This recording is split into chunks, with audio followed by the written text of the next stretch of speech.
കേരള സംസ്ഥാന പിന്നോക്ക വിഭാഗ കോർപ്പറേഷൻ ലിമിറ്റിലുള്ള ഓഹരി മൂലധനം 20 കോടി രൂപയായിട്ട് വർദ്ധിപ്പിച്ചിട്ടുണ്ട്. അപ്പോൾ അതിനായിട്ട് മൂലധന സഹായത്തിന് 2 കോടി രൂപ നൽകുന്നു. സാർ, ന്യൂനപക്ഷങ്ങളുടെ സേവനം ന്യൂനപക്ഷ മുൻവർഷത്തെ അപേക്ഷിച്ച് 15.99% വർധനയോടുകൂടി ന്യൂനപക്ഷ ക്ഷേമത്തിനായി 94.69 കോടി രൂപ വൈകുന്നു. കേന്ദ്ര സർക്കാർ 2022-23 മുതൽ മൗലാന ആസാദ് നാഷണൽ ഫെലോഷിപ്പ് നിർത്തലാക്കിയതിനെ തുടർന്ന് ന്യൂനപക്ഷ ഗവേഷണ വിദ്യാർത്ഥികളുടെ ഗവേഷണ സാധ്യതകൾ പ്രതികൂലമായി ബാധിക്കപ്പെട്ടു. ഈ സാഹചര്യത്തിൽ 25-26 സംസ്ഥാന സർക്കാർ സംസ്ഥാന തലത്തിൽ പ്രത്യേക പദ്ധതി ആരംഭിച്ചു. Chief ministers research fellowship four minorities എന്ന പദ്ധതി തുടരുന്നതിന് 11 കോടി രൂപ വകയിരുത്തുന്നു. സാർ, ന്യൂനപക്ഷ വിഭാഗങ്ങൾക്ക് വിദേശ സ്കോളർഷിപ്പ് എന്ന പുതിയ പദ്ധതി പ്രഖ്യാപിക്കുകയാണ്. വിദേശത്തുള്ള അംഗീകൃത സ്ഥാപനങ്ങളിൽ അവരുടെ പഠനത്തിന് സാമ്പത്തിക സഹായം നൽകും. പദ്ധതി നടപ്പിലാക്കുന്നതിനായി ഈ വർഷം 4 കോടി രൂപ നീക്കിവെക്കുന്നു. സാർ, സമർത്ഥരായ ന്യൂനപക്ഷ വിദ്യാർത്ഥികളും സിവിൽ സർവീസ് വിദ്യാർത്ഥികളും നൽകുന്ന ജോസഫ് കൊണ്ടശ്ശേരി സ്കോളർഷിപ്പിൻ്റെ വിഹിതം 8 കോടി രൂപയായിട്ട് വർദ്ധിപ്പിച്ചിട്ടുണ്ട്. കോഴിക്കോട് സർവകലാശാലയുടെ കീഴിൽ ന്യൂനപക്ഷ റിസർച്ച് ഇൻസ്റ്റിറ്റ്യൂട്ട് സ്ഥാപിക്കുന്നതിനായിട്ടുള്ള വിഹിതം 27 ലക്ഷം രൂപയായി വർദ്ധിപ്പിക്കുന്നു.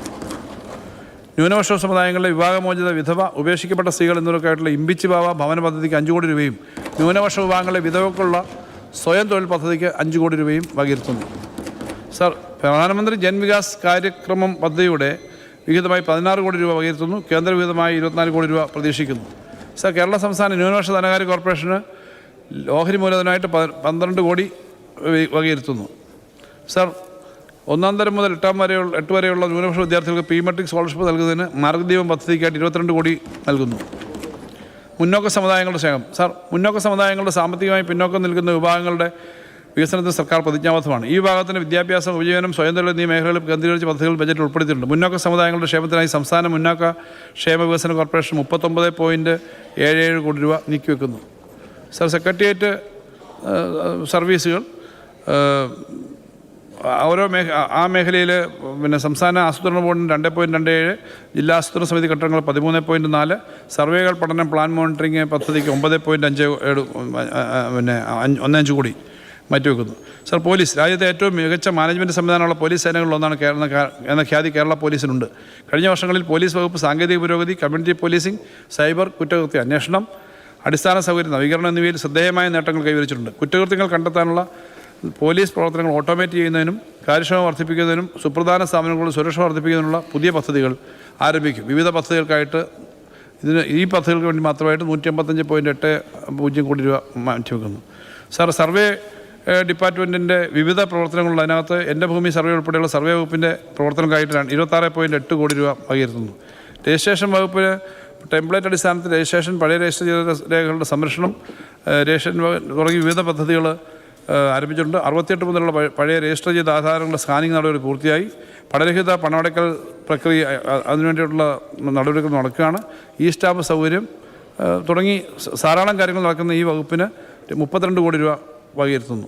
സാർ, സംസ്ഥാന സർക്കാരിൻ്റെ ഏറ്റവും പഴക്കമേറിയതും ഏറ്റവും പ്രധാനപ്പെട്ടതുമായ ഭരണനിർവഹണങ്ങളിലൊന്നാണ് കേരള റവന്യൂ വകുപ്പ്. ഭൂഭരണം, ദുരന്ത നിവാരണം, പൗരസേവന വിതരണം എന്നിവ സുപ്രധാനമായ പങ്കുവഹിക്കുന്നു. എല്ലാവർക്കും ഭൂമിക്കും രേഖ, എല്ലാ സേവനങ്ങളും സ്മാർട്ട് എന്നിവ ഉറപ്പുവരുത്തുകയാണ് വകുപ്പിൻ്റെ സുപ്രധാന ലക്ഷ്യം. സ്മാർട്ട് സേവനങ്ങൾ നൽകുന്നതിനായി 1666 വില്ലേജ് ഓഫീസുകളെയും സ്മാർട്ട് വില്ലേജ് ഓഫീസുകളായി മാറ്റുക എന്നതാണ് സർക്കാരിൻ്റെ ലക്ഷ്യം. റവന്യൂ വകുപ്പിൻ്റെ സേവനങ്ങളും പ്രവർത്തനങ്ങളും പ്രചരിപ്പിക്കുന്നതിനും പൊതുജനങ്ങളിൽ നിന്നുള്ള ഫീഡ്ബാക്ക് നിരീക്ഷിക്കുന്നതിനുമായി ഈ ബജറ്റിൽ ഉൾപ്പെടുത്തി ഒരു റവന്യൂ ഇൻഫർമേഷൻ ബ്യൂറോ ആരംഭിക്കുന്നതാണ്. റവന്യൂ വകുപ്പിനായി 95.85 കോടി രൂപ വകയിരുത്തുന്നു. സാർ, ഭക്ഷ്യഭദ്രതയും പൊതുവിതരണ സമ്പ്രദായവും. ഇന്ത്യയിലെ ഏറ്റവും ഫലപ്രദവും മികച്ചതുമായ പൊതുവിതരണ സമ്പ്രദായങ്ങളിലൊന്നാണ് കേരളത്തിനുള്ളത്. യൂണിവേഴ്സൽ റേഷനിംഗ് സിസ്റ്റം നടപ്പിലാക്കുന്ന സംസ്ഥാനം മുൻനിര നേട്ടങ്ങൾ കൈവരിച്ചിട്ടുണ്ട്. നിലവിൽ മുൻഗണനാ കാർഡ് ഉടമകൾ ഉൾപ്പെടെ 94.92 ലക്ഷം കുടുംബങ്ങൾക്ക് റേഷൻ സംവിധാനം ലഭ്യമാക്കിയിരുന്നു.